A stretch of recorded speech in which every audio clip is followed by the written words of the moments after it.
ඔබේ ශරීරය මේ මොහොතේ මේ අවකාශයේ ඉතාමත් නිශ්චලව තියෙනවා වෙන්නට පුළුවන්. නමුත් ඔබේ මනස ඇතුලේ නොනවත්වාම ක්‍රියාත්මක වන මහා ഘോഷාකාරී යන්ත්‍රයක් තිබෙනවා. ඒ යන්ත්‍රය නිරන්තරයෙන්ම ඔබට විධානයක් දෙනවා. මිනිස්සු කුමක් සිතාවිද? මගේ ප්‍රතිරූපයට කුමක් සිදුවේවිද? අනාගතයේ මම කවුරුන් විය යුතුද? ඔබ කවදා හෝ අතිශය ගැඹුරින් මේ ප්‍රශ්නය ඔබගෙන්ම අසා තිබෙනවාද? ඔබගේ හිස් කබල ඇතුලේ දෝංකාර දෙන ඒ නොනවතින විනිශ්චය කිරීමේ හඬ ඇත්තටම ඔබේම හඬක්ද? එහෙම නැත්නම් උපතේ සිට මේ දක්වා මේ සමස්ත සමාජය විසින් ඉතාමත් සූක්ෂම ලෙස ඔබේ ස්නායු පද්ධතියටම කාවැද්දූ අදෘශ්‍යමාන සිරගයක දෝංකාරයක් පමණක්ද? ඔබ සිතනවා ඇති ඔබ මේ ගත කරන්නේ ඔබේම වූ නිදහස් ජීවිතයක් කියලා. ඔබ ගන්නා තීරණ ඔබේම ස්වාධීන තීරීම් කියලා. නමුත් සැබෑ යථාර්ථය නම් ඔබත් නොදැනුවත්වම ඔබ ජීවත් වන්නේ ඔබට කිසිදා දැකගත නොහැකි වූ අතිවිශාල මානසික සිරගයක. මේ යථාර්ථය හරියටම තේරුම් ගන්නට අපි 18 වන සියවසේ ජීවත් වුණ බ්‍රිතාන්‍ය දාර්ශනිකයෙක් වුණ ජෙරමි බෙන්තම් විසින් නිර්මාණය කළ එක්තරා අද්භූත වාස්තු විද්‍යාත්මක සලස්මක් දෙසට අපි අවධානය යොමු කරමු. ඔහු මේ සුවිශේෂී සිරගෙදර ආකෘතිය හැඳින්වුවේ පැනොප්ටිකන් කියලා. ඒක හැඩයෙන් සම්පූර්ණයෙන්ම රවුම්. ඒ රවුමේ පිටත බිත්තිය දිගේ එකිනෙකට වෙන් වූ සිරකුටි 100 ගණනක් පිහිටා තිබෙනවා. සෑම කුටියකම එක සිරකරුවෙක් සිටිනවා කියලා හිතන්න. ඔවුන්ට එකිනෙකාව පෙනෙන්නේ නැහැ. ඔවුන් අතර කිසිදු sannivedanaයක්වත් නැහැ. නමුත් මේ රවුම් සිරගෙදර හරි මැද උසට මහා මුරකුටියක් පිහිටා තිබෙනවා.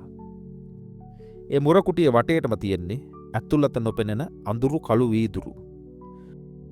අර කුටිවල ඉන්න සිරකරුවන්ට මේ මැද තියෙන මුරකුටිය ඉතා පැහැදිලිව පෙනෙනවා. නමුත් ඒ මුරකුටිය ඇතුලේ ඇත්තටම මුරකරුවෙක් ඉන්නවද? ඔහු මේ වෙලාවේ බලාගෙන ඉන්නේ Taman දිහාද? නැත්නම් වෙනස් සිරකරුවෙක් දිහාද කියලා අර සිරකරුවන්ට කිසිම දවසක බලාගන්නට හැකියාවක් නැහැ. මේ තත්ත්වයේ යටතේ අර සිරකරුවාගේ මනස තුල කුමක්ද සිද්ධ වෙන්නේ? ඔහු සෑම තප්පරයකම සෑම නිමේෂයකදීම කල්පනා කරනවා අර මැද ඉන්න අදෘශ්‍යමාන මුරකරු මේ වෙලාවෙත් මගේ දිහාද දන්නේ බලාගෙන ඉන්නේ. මේ අදෘශ්‍යමාන නිරීක්ෂකයා පිළිබඳ බය නිසා ඔහු කුටිය ඇතුලේ කිසිම වරදක් කරන්නේ නැහැ. Tamanට අවශ්‍ය විදියට නිදහසේ හැසිරෙන්නෙත් නැහැ. ඔහු නිරන්තරයෙන්ම සීරුවෙන් අනුන් බලාපොරොත්තු වන විදියටම හැසිරෙන්න පටන් ගන්නවා. අවසානයේදී භයානක ඛේදවාචකයක් මේ පැනොප්ටිකන් සිරගෙදර ඇතුලේ සිද්ධ වෙනවා. අර මුරකුටියේ ඇත්තටම මුරකාරයෙක් හිටියත් නැතත් අර සිරකරුවා Tamanවම පාලනය කරගන්නට පටන් අරගෙන අවසන්. බාහිරින් ආපු ඒ මුරකාරයා කියන නිරීක්ෂකයා දැන් ඔහුගේ මනස ඇතුලේ ස්ථාපිත වෙලා. ඔහුගේම මනස ඔහුගේ සදාකාලික මුරකරුවා බවට පත් වෙලා අවසන්. දැන් ඔබ හිතන්න අපි හැමෝම මේ මොහොතේ ජීවත් වෙන්නේ අන්න ඒ පැනොප්ටිකන් සිරගෙදරම නෙවෙයිද? ඔබ අඳින ඇඳුම, ඔබ කතා කරන විලාසය, ඔබ තෝරා ගන්නා වෘත්තිය, ඔබ මිලදී ගන්න වාහනය, ඔබේ නිවසේ හැඩය, මේ හැම දෙයක්ම ඔබ තීරණය කරන්නේ ඔබේ අභ්‍යන්තර සැබෑ කැමැත්ත මතද? නැත්නම් මිනිස්සු මොනව හිතයිද? මගේ ඥාතින් මොනව කියයිද? අන්නේ වගේ අදෘශ්‍යමාන මුරකරුවෙක්ට තියෙන බයකින්ද? ඔබේ අර මුරකුටියේ ඉන්නේ වෙන කවුරුවත් නෙවෙයි සමාජයේ සම්මතයන්. ඔවුන්ගේ අපේක්ෂාවන්, ඔවුන්ගේ විනිශ්චය. ඇත්තටම බැලුවොත් ඔය ඔබ බයෙන් සලිත වෙන මේ සමාජයේ බහුතරයක් මිනිස්සු ඉන්නේ තමන්ගේම කුටිය ඇතුලේ තමන්ගේම ප්‍රශ්නවලට හිර වෙලා. ඔවුන්ට ඔබ දිහා බලන්නවත් ඔබ ගැන හිතන්නවත් ඇත්තටම වෙලාවක් නැහැ. නමුත් ඔබ මනසින්ම ගොඩනගාගත්තු ඒ සමාජය කියන අදෘශ්‍යමාන මුරකරුවාට බයෙන් ඔබ ඔබේම සැබෑ ජීවිතයේ අසරණ හුදකලා සිරකරුවෙක් බවට පත් වෙලා අවසන්. ඇයි අපිට මේ සමාජය කියන අදෘශ්‍යමාන මුරකරුවා ගැන එහෙම නැත්නම් අනුන්ගේ විනිශ්චය ගැන මේ තරම් දරුණු පාලනය කළ නොහැකි බියක් දැනෙන්නේ? මේක හුදෙක් ඔබ හිතාමතා ඇති කරගත්ත බියක් නෙවෙයි. මේක ඔබේ මොළයේ භෞතික ව්‍යුහය තුලම රසායනිකව ලියවුණ අතිශය ප්‍රබල ජීව විද්‍යාත්මක කේතයක්.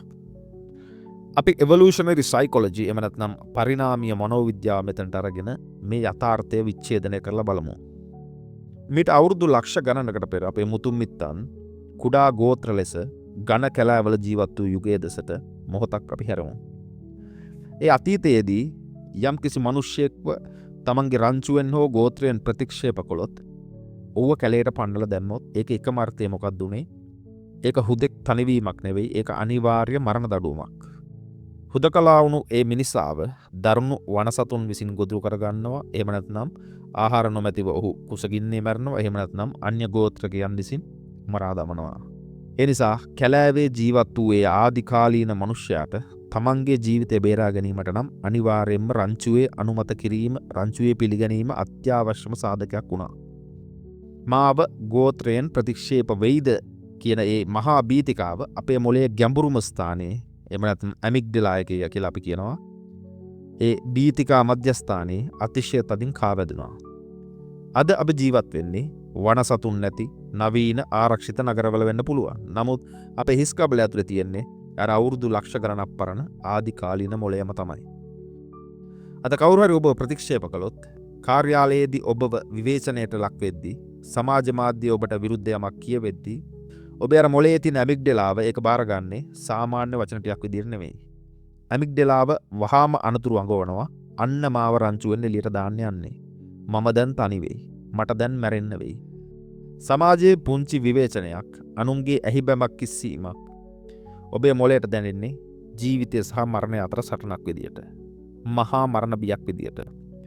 අන්න ඒ නිසා තමයි සමාජයේ අපේක්ෂාවන් කඩ කරන්නට, අනුන් පිනවීම නතර කරන්නට ඔබ මේ තරම් මරණ බයක් දක්වන්නේ. නමුත් මේ පරිණාමීය මුලාවට අමතරව නවීන ස්නායු විද්‍යාව අපේ මනසේ ක්‍රියාකාරීත්වය ගැන තවත් අතිශය භයානක යථාර්ථයක් අපට එලි කරනවා. ඒ මොකද්ද? අපේ මොළයේ නිරන්තරයෙන්ම ක්‍රියාත්මක වන ස්නායු පද්ධති ජාලයක් තියෙනවා. ඒක විද්‍යාවේදී හඳුන්වන්නේ DMN කියලා. අපි මේ ගැන කලින් කතා කරලා තියෙනවා. Default Mode Network. ඔබ යම් නිශ්චිත කාර්යයක නිරත නොවී, යම්කිසි අවධානයක් යොමු නොකර නිකම්ම ඉන්න වෙලාවට මේ DMN එක අතිශය සක්‍රිය වීමකට භාජනය වෙනවා. ඒක එකම රාජකාරිය මොකද්ද? අතීතයේ වෙච්ච දේවල් අරගෙන අනාගතයේ වෙන්න තියෙන දේවල් එක්ක ගැට ගහලා මම කියන කෙනා ගැන නොනවත්වාම නිමක් නැති කතන්දරයක් ගොඩනගන එක. ඊයේ අරයා මට මෙහෙම කිව්වේ ඇයි? අද මගේ කතාවට කවුරුවත් අත්පොලසන් දුන්නේ නැත්තේ ඇයි? මම හෙට මොකද කරන්නේ? සමාජයේ මගේ තැන නැති වෙයිද? මගේ ප්‍රතිරූපය බිඳ වැටෙයිද? මේ නිමක් නැති අභ්‍යන්තර ഘോഷාව, මේ මම කියන කෘතිම අනන්‍යතාවය වෙන කිසිවක් නෙවෙයි. ඒක හුදෙක් ඔබේ මොළයේ DMN එක විසින් නිර්මාණය කරන නිර්මාණයක් පමණයි. විද්‍යුත් රසායනික කතන්දරයක්. නමුත් ඛේදවාචකය කියන්නේ ඔබේ මේ කෘතිම විද්‍යුත් ක්‍රියාවලිය, මේ අභ්‍යන්තර කතාන්දරය පරම සත්‍යයක් ලෙස සිතාගෙන ඒ අදෘශ්‍යමාන බීතිකාව ඇතුලේ ඔබේ මුළු ජීව ශක්තියම සම්පූර්ණයෙන්ම දිය කර හරිමින් සිටින්නේ ඔබ. ටාවෝයිසම් වල, එහෙම නැත්නම් ඩාවෝයිසම් වල සංකල්පයක් තියෙනවා. ඒක හඳුන්වන්නේ පූ කියලා. PU. නොකැපූ දැව කුට්ටිය. මොහොතක් හිතන්න. මහා වනාන්තරයක තියෙන ස්වාභාවික කිසිදු මිනිස් අතක් නොවැදුණු නොකැපූ දැව කුට්ටියක් ගැන. ඒකට නිශ්චිත හැඩයක් නැහැ. නිශ්චිත නමක් නැහැ. නිශ්චිත අරමුණක් නැහැ. අන්නේ හැඩයක් නැතිකම නිසාම ඒකට ඕනම දෙයක් බවට පත්වීමේ අසීමිත විභවයක්, අසීමිත ශක්තියක් තිබෙනවා. අපි මේ ලෝකයට ඉපදෙන්නෙත් අන්න ඒ නොකැපූ දැව කුට්ටියක් වගේ. අපිට මුලින් කිසිම ලේබලයක් නැහැ. කිසිම සීමාවක් නැහැ. නමුත් අපි ඉපදුණු ගමන්ම සමාජයේ නැමැති වඩුවා ඇවිත් තමන්ගේ ආයුධ අරගෙන මේ පිරිසුදු දැව කුට්ටිය කපන්න, කොටන්න, සූරන්න පටන් ගන්නවා. ඔවුන් ඔවුන්ගේ අපේක්ෂාවන් නැමැති කියතෙන් ඔබව කපනවා. ඔවුන් ඔබට කියලා දෙනවා මේකයි සාර්ථකත්වය, මේකයි අසාර්ථකත්වය. හොඳ දරුවෙක් කියන්නේ මෙහෙම ඉන්න කෙනාට, වැදගත් මිනිස්සෙක් කියන්නේ මෙහෙම අඳින පළඳින කෙනාට. අවසානයේදී අර අසීමිත විභවයක් තිබුණු පිරිසුදු දැව කුට්ටිය සම්පූර්ණයෙන්ම විනාශ වෙලා ගිහිල්ලා ඒක පුටුවක්, මේසයක්, එහෙම නැත්නම් අනුන්ගේ නූල් වලින් නටවන රූකඩයක් බවට පත් වෙලා සදාකාලික රාමුවකට හිර වෙලා මරණයට එක් ගමන් කරනවා. දැන් ඔබ කණ්ණාඩියක් ඉදිරියට ගිහින් බලද්දී ඔබට පෙනෙන්නේ ඔබේ ඒ සැබෑ ස්වාභාවික අසීමිත මුහුණ නෙවෙයි. ඔබ දරාගෙන ඉන්නේ සමාජයේ විනිශ්චයන්ගෙන්, අනුන්ගේ බලාපොරොත්තු වලින් කපා කොටා හදපු කෘතිම හැඩතලයක්, කෘතිම ප්‍රතිරූපයක් පමණයි. භාගතුන් වහන්සේ මනුෂ්‍යයාගේ මේ මනෝවිද්‍යාත්මක ව්‍යාකූලත්වය තේරවාද දර්ශනයේදී අතිශය ගැඹුරින් විග්‍රහ කරන්නේ ප්‍රපංච කියන පදය හරහා. ඒ ප්‍රපංච කියන එකෙන් අදහස් කරන්නේ මනසේ අකණ්ඩ ගුණනය වීම. එහෙම නැත්නම් සරල සිදුවීමක් මත පදනම් වෙලා සමාජ මිනුම් දඩු හරහා මනස විසින් සිතුවිලි දහසක් මහා කතන්දරයක් නිර්මාණය කර ගැනීමේ මායාව. උදාහරණයක් විදියට යමෙක් ඔබ දෙස බලා සිනාසෙන්නේ නැතිව වෙනතක බලාගෙන පාරේ යනවා කියලා හිතමු. විද්‍යාත්මකව හෝ භෞතිකව බැලුවොත් ඒක හුදෙක් දෘෂ්ටිගෝචර වූ එකම එක සිදුවීමක් පමණයි. කාචයකට වැටුණු රූපයක් පමණයි. නමුත් ඔබේ අර ඊගෝව එහෙම නැත්නම් අර DMN පද්ධතිය වහාම ක්‍රියාත්මක වෙලා ඒ හිස් සිදුවීමට මහා කතන්දරයක් ගොඩනගන්නට පටන් ගන්නවා. ඔහු මට කතා කළේ නැත්තේ ඇයි? ඊයේ මගේ අතින් යම් වරදක් වුණාද? ඔහු මාව ගණන් ගන්නේ නැද්ද? මුළු සමාජයම මට විරුද්ධයිද? ඔබව පාලනය කරන්නේ සමාජය නෙවෙයි. සමාජයේ සිදුවීම් මත පදනම් වෙලා ඔබ විසින්ම නිර්මාණය කරගන්නා මේ ප්‍රපංච නැමැති මකුළු දැල. අපි හැමෝම මේ මකුළු දැල ඇතුලේ පැටලිලා අපේම සිතුවිලි වලින් අපවම සිරගත කරගෙන මහා වදයක් විඳිනවා. මේ தත්ත්වය කොතරම් භයානකද කියලා තේරුම් ගන්නට ටිබෙට් බෞද්ධ දර්ශනයේ එනවා අතිශය මනෝවිද්‍යාත්මක සංකල්පයක්. ඒක හඳුන්වන්නේ ටුල්පා කියලා. යෝගීන් විශ්වාස කරනවා යම් පුද්ගලයෙක් තමන්ගේ මනසින් මවාගත්ත එකම සිතුවිල්ලකට එකම රූපයකට අඛණ්ඩව අතිශය ප්‍රබල මානසික ශක්තියක් ලබා දුන්නොත් ඒ සිතුවිල්ල කාලයක් යද්දි ස්වාධීන ජීවියෙක් බවට පත් වෙලා භෞතික ලෝකය තුල ක්‍රියාත්මක වෙන්න පටන් ගන්නවා කියලා. ආරම්භයේදී ඔබ විසින් පාලනය කර ඒ ටුල්පාව පසුව අතිශය බලවත් වෙලා ඔබවම පාලනය කරන්න පටන් ගන්නවා කියලා. මේ සිද්ධියේදී ඊටමත් හොඳින් ඔබේ අභ්‍යන්තරය දෙස බලන්න. මේ සමාජය ඉදිරියේ ඔබ නඩත්තු කරන ඔය මම කියන ප්‍රතිරූපය, ඔය ඊගෝව අන්න ඒ වගේම ඔබ විසින්ම නිර්මාණය කරගත්තු අදෘශ්‍යමාන ටුල්පාවක් නෙවෙයිද? ඔබ දශක ගණනාවක් තිස්සේ මම වෛද්‍යවරයෙක්, මම ඉංජිනේරුවෙක්, මම සමාජයේ ඉහළම කෙනෙක්, එහෙම නැත්නම් මම ස්වාමීන් වහන්සේ කෙනෙක්, මම ඊටමත් වැදගත් පුද්ගලයෙක් කියලා සිතුවිලි වලින් ඒ මනෝරූපය දිනපතා පෝෂණය කළා. අද වෙද්දි මොකද්ද වෙලා තියෙන්නේ? මේ කෘතිම මනෝරූපය සැබෑ ඔබ මුළුමනින්ම යටපත් කරලා ඔබව පාලනය කරන්න පටන් අරන් ඉවරයි. ඔබ ගන්නා සෑම තීරණයක්ම දැන් ඔබ ගන්නේ මේ මනෝමය ටුල්පාව පෝෂණය කරන්න පමණයි. ඒ සමාජයෙන් ආරක්ෂා කර ගැනීමට. ඔබ දැන් සේවය කරන්නේ ඔබටම නෙවෙයි, ඔබ විසින්ම මාගත් මායාවට. මේ අදෘශ්‍යමාන මායාවෙන් මිදීමේ කලාව චීන දාර්ශනික චුවාං ත්සු ඉතාමත් අපූරු උපමාවක් කරා ලෝකයට විවෘත කරා. ඒක හඳුන්වන්නේ The Empty Boat. එහෙම නැත්නම් හිස් බෝට්ටුව කියලා. ඔබ මහා ගංගාවක ඝන මීදුමක් සහිත දවසක කුඩා බෝට්ටුවක ගමන් කරමින් සිටිනවා. එකවරම ඈතින් එන තවත් බෝට්ටුවක් වේගයෙන් ඇවිල්ලා ඔබේ බෝට්ටුවේ හැප්පෙනවා. ඔබේ කෝපය උපරිමයකට යනවා. ඔබ අහනවා මිනිස්සු ඇස්පේඩ් නැද්ද? මාව මරන්න දහදන්නේ කියලා බෝට්ටුව දෙසට බන වදින්න පටන් ගන්නවා. නමුත් මීදුම මදක් ඈත් වෙලා ඔබ ඒ හැප්පුණු බෝට්ටුව දෙස බලනකොට ඒ බෝට්ටුවේ කිසිවෙක් නැහැ. ඒක හුදෙක් ගඟේ පාවෙලා ආපු හිස් බෝට්ටුවක් පමණයි. අර මොහොතකට කලින් ඔබ තුල තිබුණු ඒ මහා ගිනි කන්ද පුපුරා ගියපු කෝපය එකවරටම කොහෙද ගියේ? බෝට්ටුව හිස් බව දුටු පමණින් ඔබේ කෝපය සම්පූර්ණයෙන්ම වාෂ්ප වෙලා ගියා. මොකද ඔබට කේන්ති ගියේ බෝට්ටුව හැප්පුණු නිසාම නෙවෙයි, ඒකේ කවුරුන් හෝ ඉන්නවා කියා ඔබ අනුමාන කළ නිසා. ඒ කියන්නේ ඔබට විරුද්ධව වෙනත් ආත්මයක්, වෙනත් මමෙක් සිතාමතා ක්‍රියා කරනවා කියලා ඔබ හිතපු නිසා. දැන් අපි මේක ප්‍රායෝගික ජීවිතේට ගලපලා බලුවොත් සමාජයේ ඔබ විවේචනය කරද්දී, මිනිස්සු ඔබට අපහාස කරද්දී ඔබ වුන් සමග ගැටෙනවා, කෝප වෙනවා, දුක් වෙනවා.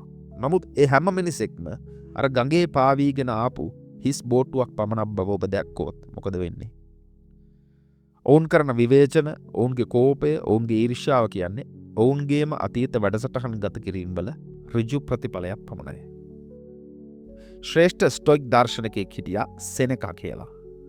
වරක් ඔහු පැවසුවා අපි යථාර්ථයට වඩා පීඩා විඳින්නේ අපගේම පරිකල්පනයන් නිසායි කියලා. ඔවුන් ඔබට කරන නින්දා, විවේචන කියන්නේ භෞතික විද්‍යාත්මකව බැලුවොත් වාතය හරහා ගමන් කරන හුදු ශබ්ද තරංග ටිකක් පමණයි. ඒ ශබ්ද තරංග ඔබේ ශරීරයට තුවාල කරන්නේ නැහැ. නමුත් ඔබ ඔබේ පරිකල්පනය හරහා ඒ ශබ්ද තරංගවලට අර්ථයක් ලබලා දීලා ඔවුන් මට අපහාස කළා. මගේ නම්බුව නැති කළා. ඔබ ඔබටම තුවාල කර ගැනීම සිද්ධ කරනවා. ඔවුන් හුදෙක් හිස් බෝට්ටු පමණයි. ඔබ ඒ හිස් බෝට්ටු සමග ගැටෙන්නට යාම කොතරම් විශාල මුලාවක්ද කියලා කල්පනා කරලා බලන්න. අභිධර්මයේදී මිනිසාගේ මේ නිමක් නැති ඛේද වාචකයේ විග්‍රහ කරන්නේ විපල්ලාස කියන වචනයෙන්. ඒ කියන්නේ මනසේ සංජානනය මුළුමනින්ම විකෘති වීම. අපි අනිත්‍ය වූ දේවල් වලට නිට්ටය බවක් සොයනවා. දුකගෙන දෙන දේවල් වලට සුඛයක් හොයනවා. අනාත්ම වූ දේවල් වල එව නැත්නම් කිසිම පදනමක් නැති සමාජයේ ලේබල් වල ආත්මයක් හොයනවා. සමාජය අපට ලබා දෙන ප්‍රශංසාව හුදෙක් ජලයේ අදින ඉරක් වගේ මොහොතින් මැකිලා යන දේවල්. නමුත් අපි මේ විපල්ලාස නිසා ඒ මොහොතින් මැකී යන ප්‍රශංසාව සදාකාලිකව රඳවා ගන්නවා. ජීවිත කාලය පුරාම දඟලනවා. මේ අසීමිත බැඳීම අපව සිර කරගෙන සිටින ආකාරය පැහැදිලි කරන්න ආසියාතික රටවල වඳුරන් ඇල්ලීමට භාවිතා කරන අතිශය සරල නමුත් භයානක උපක්‍රමයක් තිබෙනවා. ඒක හඳුන්වන්නේ වානර උගුල, the monkey trap. දඩයක්කාරයක් කරන්නේ කටපටු බර භාජනයක් අරගෙන ඒක ගසක තදින් ගැට ගසලා ඒ භාජනය ඇතුළට වඳුරන් ඉතාම ප්‍රිය කරන රසවත් කෑමක් දානවා. වඳුර ඇවිල්ලා තමන්ගේ අත ඒ පොඩි කටින් ඇතුළට දාලා අර කෑම ටික මිට මොලවා ගන්නවා. දැන් අත මිට මොලවාගෙන ඉන්න නිසා අත භාජනයෙන් එළියට ගන්න බෑ. කෑම ටික අතේ තියෙන නිසා කෑම ටික අතරින්නත් බෑ. දඩයක්කාරයා ළඟට එනවා, වඳුර කෑ ගහනවා, දඟලනවා, බයෙන් වෙවුලනවා. අර කෑම ටික අතරින්නවද? අතරින්නේ නැත. අවබෝධයක් නැති නිසා. අවසානයේදී අර කෑමට තියෙන ලෝභකම නිසා ඒක අතහරින්න තිබුණු අකමැත්ත නිසා දඩයක්කාරයාට ගොදුරක් බවට පත් වෙනවා. ඉතාමත් හොඳින් කල්පනා කරලා බලන්න. ඔබව මේ සමාජය විසින් ඇත්තටම සිර කරගෙන සිටිනවාද? සමාජයට ඔබ සිර කිරීමට නොහැකි. ඔබ සිර වී සිටින්නේ අර වඳුරා වගේ සමාජයෙන් ලැබෙන පිළිගැනීම, ප්‍රශංසාව, අනුමත කිරීම කියන කෑම ටික තදින් මිට මොලවගෙන ඉන්න නිසා.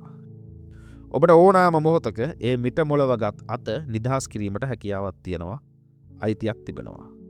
ඔබේ සමාජයේ ප්‍රශංසාව අතහැරිය නිමේෂයේදීම ඔබ සම්පූර්ණයෙන්ම නිදහස්. උගුල තියෙන්නේ සමාජයේ නෙවෙයි, උගුල තියෙන්නේ ඔබේම මනසේ අල්ලා ගැනීම ඇතුළේ. තොරතුරු තාක්ෂණයේදී සිග්නල් ටු නොයිස් රේෂියෝ කියලා එකක් තිබෙනවා. සිග්නල් කියන සංඥාව, නොයිස් එක කියලා කියන ഘോഷාව. ඒක සංඥාව කියලා කියන්නේ අපිට අවශ්‍ය කරන සැබෑ වැදගත් තොරතුරු. ඒකේ ഘോഷාව කියලා කියන්නේ ඒ තොරතුරු අවහිර කරන බාහිරෙන් පැමිණෙන කිසිදු අර්ථයක් නැති ഘോഷාව.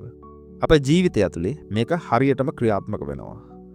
ඔබේ අභ්‍යන්තරයේ පවතින ඒ පිරිසිදු නිහඬ හඬ, ඒ ශූන්‍ය අවකාශය, ඒක තමයි සැබෑම සිග්නල් එක, එහෙම නැත්නම් සංඥාව. සමාජයේ බලාපොරොත්තු, මිනිස්සුන්ගේ විවේචන, සමාජ මාධ්‍යයේ විනිශ්චයන්, ඥාතීන්ගේ බලපෑම්, මේ සියල්ලම තමයි හුදෙක්ම ഘോഷාව, නොයිස් එක. අද මිනිසාට තමන්ගේ සැබෑ සංඥාව ඇහෙන්නේ නැත්තේ මේ සමාජයෙන් එන මහා ഘോഷාව ඔහු සත්‍යක් කියලා බාර අරගෙන තියෙන නිසා. එබනම් අපි හිතන්න ඕන ප්‍රායෝගිකව මේ ഘോഷාවෙන් නිදහස් වන්නේ කෙසේද? සමාජය අතහැර වනයකට යනවද? නැත. ඔබ ජීවත් විය යුත්තේ මේ මහා ഘോഷාව මැදමයි. නමුත් ඒ ഘോഷාවට ඔබේ අභ්‍යන්තරයට ඇතුල් වෙන්න තියෙන දොරටු ඔබ සම්පූර්ණයෙන්ම වසා දැමිය යුතුයි. ඔබ සමාජයේ රඟපාන චරිතයක් බවට පත්වන්න. ඔබ රැකියාවට ගිය විට ඉතා දක්ෂ සේවකයෙක්ගේ වෙස් මුහුණ පළඳින්න, ගෙදර ආවිට ආදරණීය පියෙකුගේ, මවකුගේ වෙස් මුහුණ පළඳින්න, බිරිඳකගේ, ස්වාමිපුරුෂයෙකුගේ. මේ ලෝකයේ මහා රංගපීඨයක්. රංගපීඨයක රඟපාන නළුවෝ කවදාවත් ඒක සැබෑ චරිතයක් කියලා හිතන්නේ නැහැනේ. ඔවුන් කරන්නේ රංගපෑම. අන්න ඒ වගේම අපිත් මේ පළඳාගෙන සිටින වෙස් මුහුණ අපේ සැබෑ මුහුණ කියලා කිසිම දවසක මුලාවට පත් වෙන්න එපා. වෙස් මුහුණට පිටුපසින් නිරන්තරයෙන්ම අර නොකැපූ දැව කුට්ටිය වගේ කිසිවකට නොබැඳුණු අසීමිත අවකාශයක් පවත්වා ගන්න.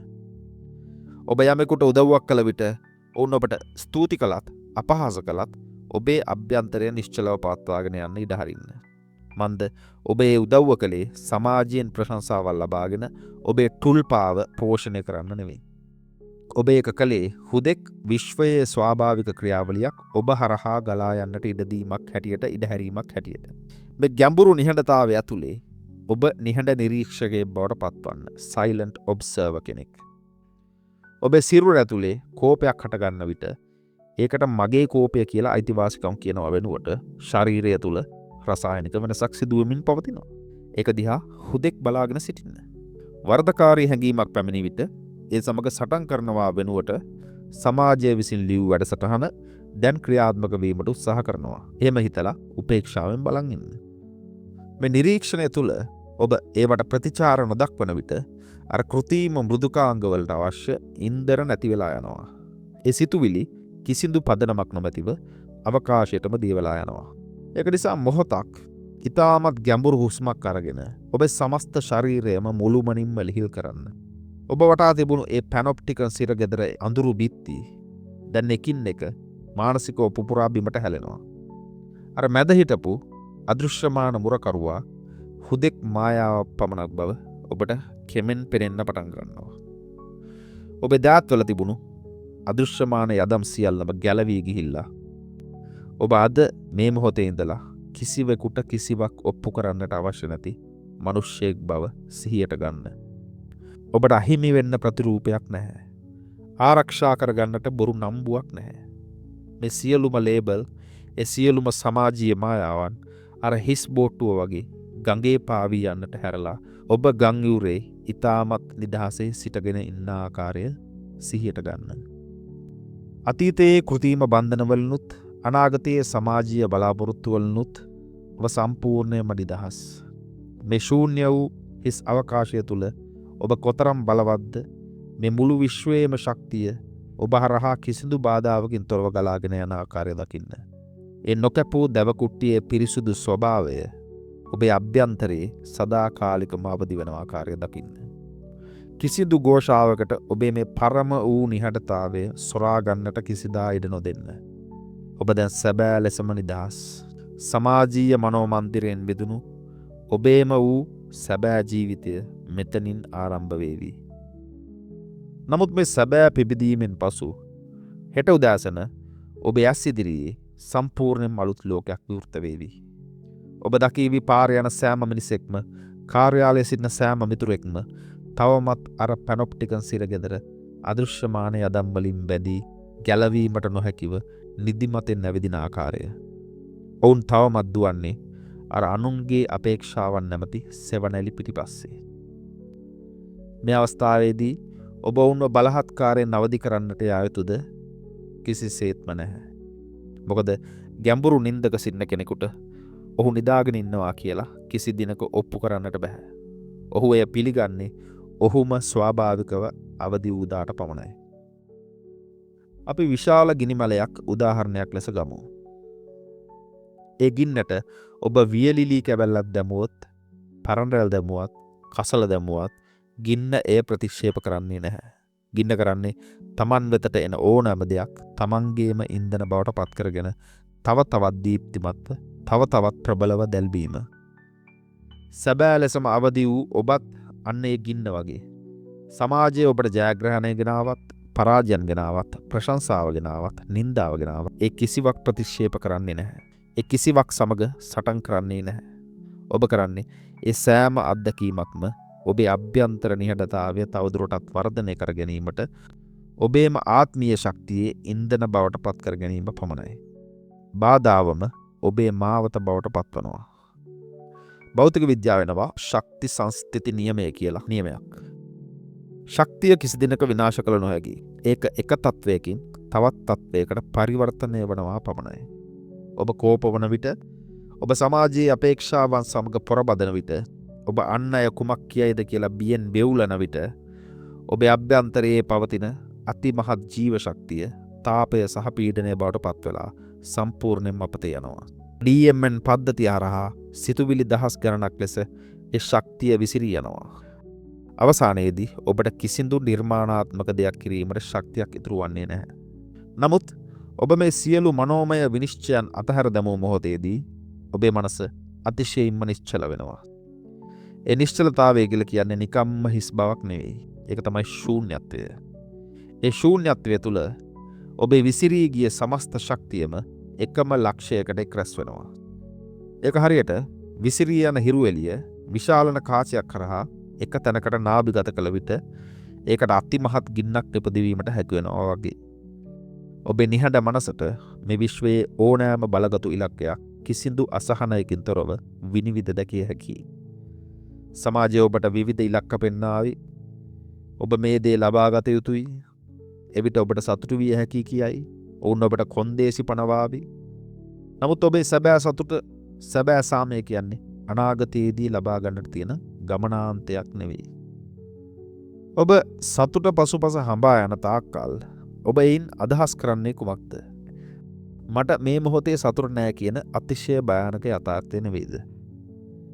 ඔබ සාමකාමී බව හොයනවා නම් ඔබ ඒ හොයන්නේ ඔබ තුල සාමය නැති නිසායි. අරමුණක් පසුපස හඹා යෑම සහ අරමුණක් තුල ජීවත් වීම කියන්නේ එකිනෙකට සම්පූර්ණයෙන්ම වෙනස් මානයන් දෙකක්. අදෘශ්‍යමාන මනෝ මන්දිරයෙන් නිදහස් වූ ඔබ කිසිදු දෙයක් පසුපස හඹා යන්නේ නම් නැත.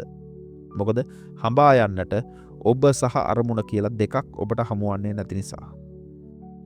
ක්වන්ටම් ශේෂ්ත්‍රයේදී නිරීක්ෂකයා සහ නිරීක්ෂණය වන වස්තුව එකම පද්ධතියක කොටස් බව අද විද්‍යාවෙන් පෙන්වා දී තිබෙනවා. ඔබේ අරමුණ ඔබෙන් පිටත තිබෙන දෙයක් නෙවෙයි. ඔබ සම්පූර්ණයෙන්ම නිශ්චල වෙනකොට අරමුණ කරා යන ගමන ආයාසයකින් තොරව નિરાයාසයෙන්ම ඔබේ පාමුලට ගලාගෙන එනවා. ඔබේ පපුව ගැහෙන රිද්මය, ඔබේ හුස්ම ඇතුළට ගලා එන සහ පිටවන රිද්මය කිසිදු උත්සාහයකින් තොරව ස්වාභාවිකම සිදුවන ආකාරය නිරීක්ෂණය කරන්න. මේ විශ්වය කොතරම් අලංකාරද, කොතරම් නිරවුල්ද. අපේ මනස මැදට පැනලා මේක මගේ, මේක මට ඕන, සමාජයේ මට මේක දෙන්න ඕන කියලා මේ නිහඬ රිද්මයට බාධා නොකරනකම් හැම දෙයක්ම කොතරම් පරිපූර්ණද. භාගතුන් වහන්සේ අනාථපිණ්ඩික සිටුතුමාට දේශනා කළ ගැඹුරු සූත්‍රයක් තිබෙනවා. එහිදී උන්වහන්සේ පෙන්වා දෙනවා ගිහියෙකුට භුක්ති විඳිය හැකි ඉහළම සැප හතරක් ගැන. අත්ති සුඛය, භෝග සුඛය, අනන සුඛය සහ අනවජ්‍ය සුඛය. මේ අනවජ්‍ය සුඛය කියලා කියන්නේ කුමක්ද? ඒක තමයි නිවැරදි දේ කිරීමෙන්, එහෙම නැත්නම් අභ්‍යන්තරයේ කිසිදු ගැටුමක් නැතුව ජීවත් වීමෙන් ලැබෙන පරම සහනය. ඔබ සමාජයේ අපේක්ෂාවන් වෙනුවෙන් බොරු වෙස් මුහුණු පැළඳගෙන රඟපාන තාක්කල් ඔබට මේ අනවජ්‍ය සුඛය කවදාවත් අත්විඳින්නට බෑ. මොකද වෙස් මුහුණ පිටුපසේ ඉන්න සැබෑ ඔබ නිරන්තරයෙන්ම දන්නවා ඔබ කරන්නේ රඟපෑමක් බව. ඒ අභ්‍යන්තර ගැටුම ඔබේ හෘද සාක්ෂිය නිතරම දවනය කරනවා. නමුත් ඔබ ඒ වෙස් මුහුණ ගලවා දැමු නිමේෂයේදී අන් අය කුමක් සිතයිද කියන බය අර හිස් බෝට්ටුවක් යයි දැක අතහැර දැමු මොහොතේදී ඔබේ අභ්‍යන්තරයේ උපදින්නේ කිසිදු මිලක් ගෙවා ලබාගත නොහැකි මහා ශාන්තියක්. ඒක බාහිරින් කිසිවෙක්ට පේන්නේ නැහැ. ඔබේ බැංකු ගිණුම එලෙසම තිබේවි. ඔබේ නිවස එලෙසම තිබේවි. ඔබ අඳින ඇඳුම එලෙසම තිබේවි. නමුත් ඒ ඇඳුම් අඳින්නා, මේ නිවසේ ජීවත් වෙන්නා සම්පූර්ණයෙන්ම අලුත් මිනිසෙක්. ඔහුට සමාජය කියන මනෝ මන්දිරේ බිත්ති පෙනෙන්නේ නැහැ. මොකද ඔහු සම්පූර්ණයෙන්ම නිදහස් වී අවසන්. ඔබේ මේ අලුත් ජීවිතය හරියට අර නොකැපූ දැව කුට්ටියක් වගේ. දැන් කිසිම වඩුවෙකුට ඔබ කපා කොටා සමාජයේ සම්මත හැඩතලවලට ගන්නට බෑ. ඔබේ සැබෑ ජීවිතය මේ මොහොතේ මේ නිහඬතාවය ඇතුලේ කිසිදු බියකින් තොරව මල් පෙත්තක් දිගහරින වාසේ ස්වාභාවිකවම දිගහැරෙන්නට පටන්ගෙන තිබෙනවා. ඒ සුන්දර නිදහස, මේ විශ්වීය ශූන්‍යතාවය ඔබේ හදවතේ ගැඹුරුම තැනින් තප්පරයක් පාසා අත්විඳින්නට ඔබට යන්නට වෙන කොහෙවත් නැහැ. වෙන්නට කෙනෙක් නැහැ. ඔප්පු කරන්නට දෙයක් නැහැ. ඔබ මුළුමනින්ම පරිපූර්ණයි. නමුත් මේ පරිපූර්ණත්වය සහ නිදහස අත්විඳින මොහොතේදීම ඔබ අතිශය ප්‍රවේශම් විය යුතු තවත් භයානක උගුලක් ඔබේ මනස තුළම සැඟවී තිබෙනවා. ටිබෙට් බුදු දහම තුලත් මනෝවිද්‍යාව තුලත් මේක හඳුන්වන්නේ ආධ්‍යාත්මික භෞතිකවාදය. එහෙම නැත්නම් ස්පිරිචුවල් මැටීරියලිසම්. ඔබ සාමාන්‍ය සමාජයේ තරඟකාරීත්වයෙන් මිදෙනවා. ඔබ මුදල්, බලය සහ කීර්තිය පසුපස හඹා යෑම නතර කරනවා. ඉන්පසු ඔබ සිතනවා දැන් මම සාමාන්‍ය මිනිස්සුන්ට වඩා උසස්. මම මේ සමාජ මායාව අවබෝධ කරගත්තු පිබුදුණු කෙනෙක්. අර පාර යන මිනිස්සු තාමත් ඉන්නේ අන්ධකාරයේ කියලා. ඔබ එසේ සිතූ පළමු තප්පරයේදීම කුමක්ද සිදු වුණේ? අර සමාජය විසින් හදපු ටුල්පාව, එහෙම නැත්නම් කෘතිම ඊගෝව විනාශ වුණේ නැත. ඒක හුදෙක් සාමාන්‍ය අඳුම් ගලවා දමා ආධ්‍යාත්මිකව සිවුරක් විය හැකි, සුදු ඇඳුමක් විය හැකි, කහ ඇඳුමක් විය හැකි, මොනවා හරි අන්‍ය වූ ඇඳුමක් ඇඳගෙන වෙනත් මුහුණකින් ඔබේ මනසටම නැවතත් රිංගා ගත්තා. ඔබ සමාජයේ රේසින් කාර් එකෙන් බැහැලා ආධ්‍යාත්මික රේසින් කාර් එකකට නැගලා ආයෙත් අර තරඟයේම වෙනත් ස්ථානයක් හිමි කරගෙන මම පිබුදුණු කෙනෙක්, මම නිදහස්. එසේ සිතන තාක්කල් එතන මම කෙනෙක් තවම ඉතිරි වෙලා තිබෙනවා. විද්‍යාඥයින් fMRI ස්කෑන් යන්ත්‍ර හරහා දශක ගණනාවක් තිස්සේ මේ මම කියා හඳුන්වන මධ්‍යස්ථානය ඔබේ මොළයේ කොයි කොටසේ තිබෙනවාද කියලා සෙව්වා. නමුත් එහෙම එක නිශ්චිත තැනක් කිසිම දවසක උන්ට හමුුනේ නැහැ. මොළයේ ක්‍රියාකාරීත්වය කියලා කියන්නේ විවිධ ස්නායු ජාලයන්ගේ විසිරුණු ක්‍රියාවලියක් පමණයි. පරිගණකවල තිබෙනවා user illusion, පරිශීලක මායාව කියලා සංකල්පයක්. මේ සම්පූර්ණ ක්‍රියාවලියම හරියට අන්නේකට සමානයි. මොහොතක් ඔබේ ලැප්ටොප් පරිගණකයේ තිරය දෙස, දුරකථනයේ තිරය දෙස බලන්න. ඒක තිරය මත ෆෝල්ඩරයක් තියෙනවා. ඔබේ ෆෝල්ඩරය වෙනත් තැනකට ගෙන යනවා මවුස් එක ආධාරයෙන්. ඔබ හිතන්න පරිගණකය ඇතුලේ ඇත්තටම ෆෝල්ඩරයක් එහාට මෙහාට වුණා කියලා නෙවෙයි. පරිගණක ඇතුලේ තියෙන්නේ 0 සහ 1 කියන බයිනරි කෝඩ්ස් වලින් හදනු සිලිකන් චිප් හරහා ගමන් කරන සංකීර්ණ විද්‍යුත් ධාරාවන් පමණයි. අර ෆෝල්ඩ් එක කියන්නේ ඔබට මේ විද්‍යුත් ක්‍රියාවලිය පහසුවෙන් තේරුම් ගන්න මෘදුකාංග ඉංජිනේරුවන් විසින් හදපු චිත්‍රයක්. එහෙම නැත්නම් දෘශ්‍ය මායාවක් පමණයි. ඉලූෂන් එකක්. අපි මේ ඊගෝව කියන්නෙත් අන්න ඒ වගේම මොළය විසින් හදපු යූසර් ඉලූෂන් එකක්. අපේ ශරීරය ඇතුලේ රසායනික ක්‍රියාවලි බිලියන ගණනක් සිදුවනවා. බාහිර ලෝකයෙන් දත්ත ගලාගෙන එනවා. මේ සංකීර්ණ ක්‍රියාවලිය කළමනාකරණය කරගන්න මොළය විසින් මම කියලා අතත්‍ය වර්චුවල් ෆෝල්ඩ් එකක් නිර්මාණ කරනවා. සමාජයේ විවේචනයක් කරනකොට ප්‍රශංසා කරනකොට ඔබ මේ දත්ත සියල්ලම ගෙනවිත් දමන්නේ මෙන්න මේ බොරු ෆෝල්ඩ් එක ඇතුළට. නමුත් ඔබ මේ ෆෝල්ඩරය පරම සත්‍යයක් කියලා විශ්වාස කරලා ඒ ෆෝල්ඩරය ආරක්ෂා කරන්නට ඔබේ මුළු ජීවිත කාලයම කැප කරනවා. අපි හිතුවොත් එහම අවුරුදු 75ක් ජීවත් වෙන මිනිස්සු ඉන්න මුළු අවුරුදු 75ම කැප කරනවා.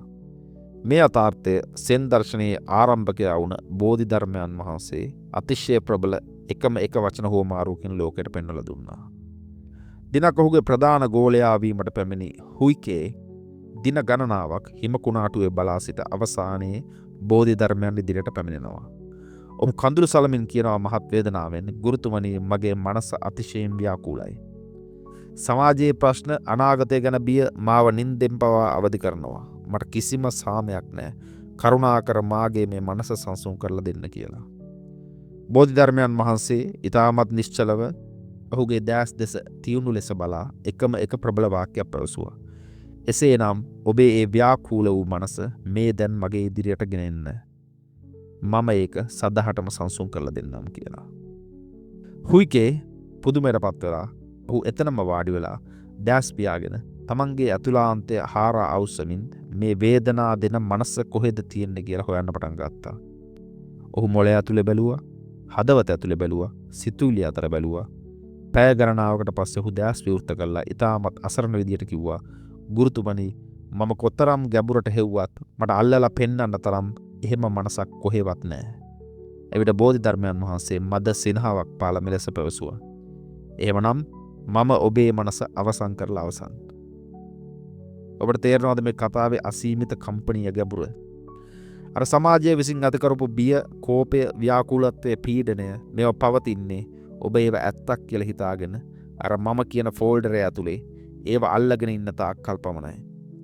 ඔබ ඒ බය උපද්දන මනස කියන්නේ මොකද්ද කියලා විද්‍යාත්මකව හෝ දාර්ශනිකව ගැඹුරින් හොයන්න ගියොත් එතන අල්ලගන්න කිසිම දෙයක් නැහැ.